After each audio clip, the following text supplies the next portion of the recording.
Vous êtes à la recherche des meilleures consoles portables de 2025, on va en parler dans cette vidéo. Il y a forcément plusieurs choix à faire, je suis d'accord avec vous. Et c'est pour ça qu'il y en a tellement sur le marché aujourd'hui que je vais vous dire un petit peu qu'est-ce que j'en pense et pourquoi faut-il choisir les 3 que je vous ai sélectionnés pour cette vidéo. N'hésitez pas, ils seront d'ailleurs en description de cette vidéo.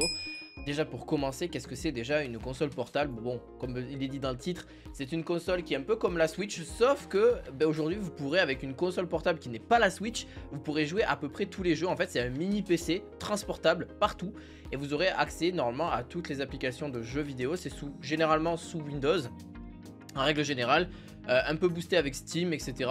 Bon, je vous en reparlerai après. Par exemple, là on a la toute première qui est la ROG Ally X, qui est la plus puissante et la plus polyvalente aujourd'hui, je vais vous en parler.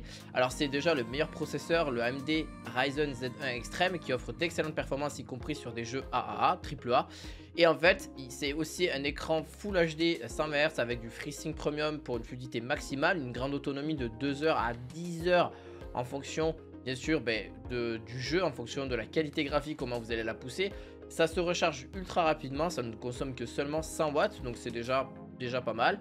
On a un port Thunderbolt 4 qui permettent en fait de connecter un GPU externe. J'ai d'ailleurs fait une vidéo dessus, je vais peut-être en refaire une, boostant entre les performances. On a aussi une interface Windows, donc compatible avec une multitude de jeux et applications.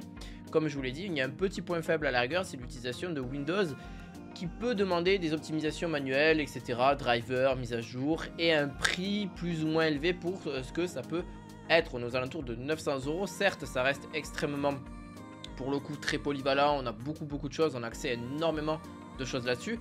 Par exemple, si je vous dis pas mal de choses, par exemple, je vous mettrai quelques gameplays de jeux vidéo à l'écran pour vous donner un petit peu des benchmarks par exemple de la ROG Ally X, voir comment elle tourne, est-ce que ça tourne bien en termes de jeu, etc., avec pas mal de choses dessus, parce que forcément quand on voit les jeux, est-ce que c'est une bonne qualité, est-ce que c'est mieux, etc. Est-ce que c'est mieux qu'une Switch normale? Alors là, bien sûr que oui. Aujourd'hui la Switch elle est largement dépassée. Là c'est des composants qui datent de très récemment. D'ailleurs en carte graphique on est sur du RDNA 3 intégré. On a 24 Go de RAM, donc c'est juste énorme. Donc en termes de capacité vous êtes plutôt bien. On a un SSD M2 en PCI 4.0 de 1 Tera. Je suis dans les détails, hein. On est sur du Wi-Fi 6E. Donc au niveau de la connectivité Wi-Fi c'est génial. On a une alimentation de 80 Wh. Donc en vrai ça peut offrir, comme je dis, une autonomie de 2 à 10 heures. On est plus aux alentours de 5 à 10 heures, hein, honnêtement.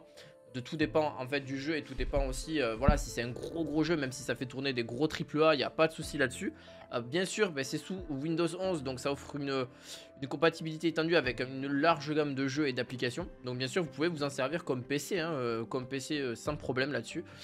Vous avez donc les ports Thunderbolt 4 et DisplayPort 1.4 permettant la connexion à de nombreux des moniteurs externes si vous le souhaitez, ou à un GPU externe pour avoir encore plus de...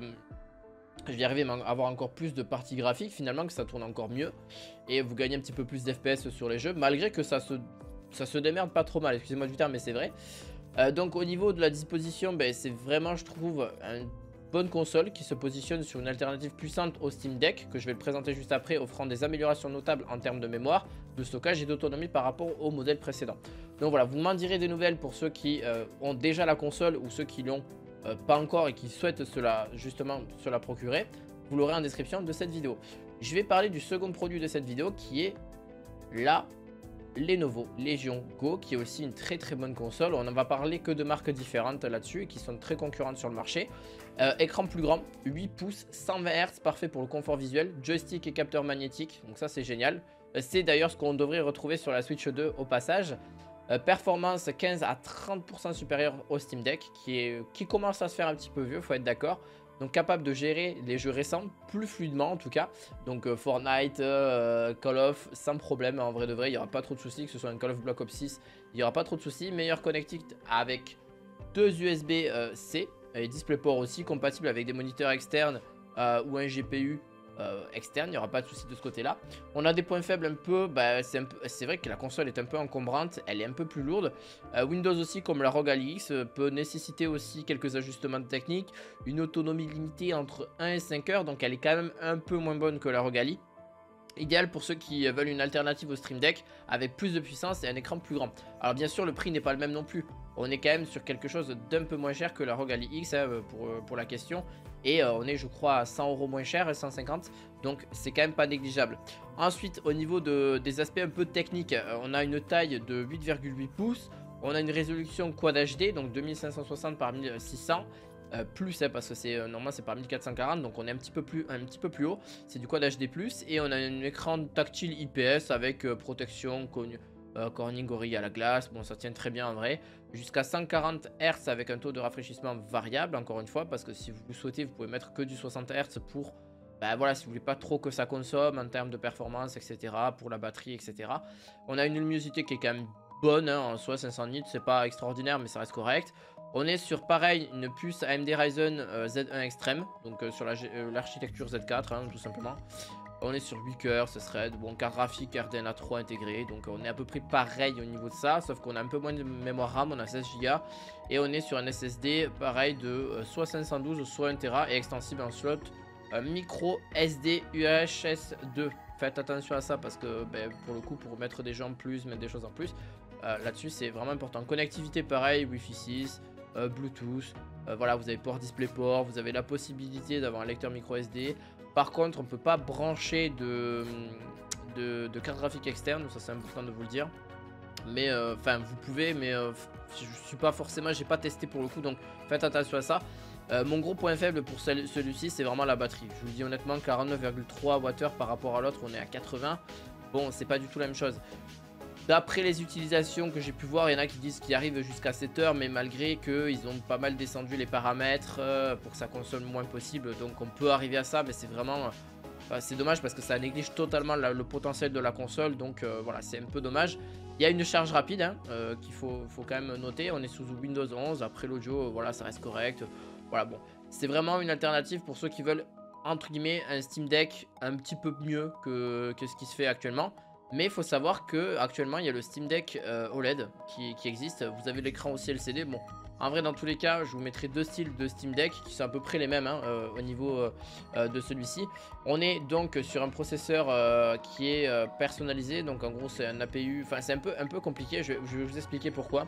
Parce qu'en fait le Steam Deck déjà est un peu plus ancien. C'est l'une des premières consoles portables qui s'est fait après du coup la Nintendo Switch. Et donc je vous donnerai mon verdict final en fin de ce top 3.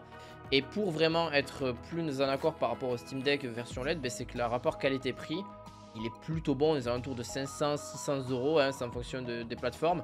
On a un écran OLED, donc ça c'est pas mal. En vrai ça par contre c'est un sacré plus. C'est vraiment peut-être le plus avec un 90 Hz. Un SteamOS fluide et optimisé, pas de galère avec Windows. Ça c'est plutôt cool. Par contre c'est que des jeux Steam pour le coup, même s'ils ont quand même un gros catalogue Steam, il faut s'en rendre compte aussi. Donc bonne autonomie de 3 à 12 heures selon le jeu, selon voilà, les inconvénients et combien de ressources il utilise. Mais les derniers jeux ne seront pas forcément optimisés. Enfin on va dire si, mais ça sera pas exceptionnel encore une fois, ça sera une image correcte. Mais voilà, il faudra pas espérer, la machine commence à... Il faudrait qu'ils mettent à jour en tout cas la machine, pour que ce soit encore mieux. Moins performant que le ROG Ally et la Legion Go que je vous ai promis juste avant, mais forcément elle est moins chère aussi. Moins d'options pour booster ses performances, pas de GPU externe, ça c'est impossible. Pas sous Windows, donc moins de flexibilité pour les jeux non Steam, type Fortnite par exemple, parce qu'il me semble que Fortnite n'est pas sur Steam. Alors peut-être que je dis des bêtises et tant mieux pour moi, mais moi en tout cas je ne l'ai pas sur Steam.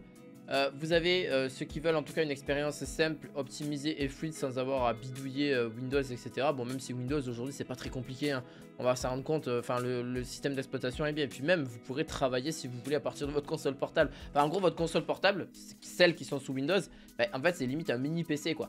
Donc c'est assez génial parce que si vous êtes un peu gamer et à la fois vous voulez travailler un peu avec, c'est possible hein, honnêtement c'est possible. Alors il faut pas demander des tâches trop lourdes non plus, mais c'est possible. On a donc pour moi le verdict de tout ça. C'est quelle console choisir. L'Asus déjà en tout premier lieu c'est sûr et certain, c'est le mieux, c'est ce qui se fait de mieux sur le marché. La ROG Ally X et la Lenovo Legion et ensuite par le Steam Deck. C'est vraiment un peu comme je l'ai mis dans cette vidéo. La meilleure puissance c'est forcément la ROG Ally. Là le bon compromis puissance confort, on va dire le milieu de gamme c'est pour moi la Lenovo Legion Go. Et vraiment abordable et sans galère, bon la Steam Deck OLED peut être vraiment une belle approche pour commencer dans les consoles portables pour ceux qui veulent revenir un peu à ce qu'on avait avec la PSP, PSP Go, etc. C'était vraiment une bonne époque, mais aujourd'hui ça se retrouve encore avec avec les consoles portables, c'est revenu un petit peu au goût du jour. Donc je vous laisserai voir tout ça en description de vidéo. Je vous dis à la fois prochaine pour d'autres vidéos. Et je vous dis à la fois prochaine. Ciao, ciao.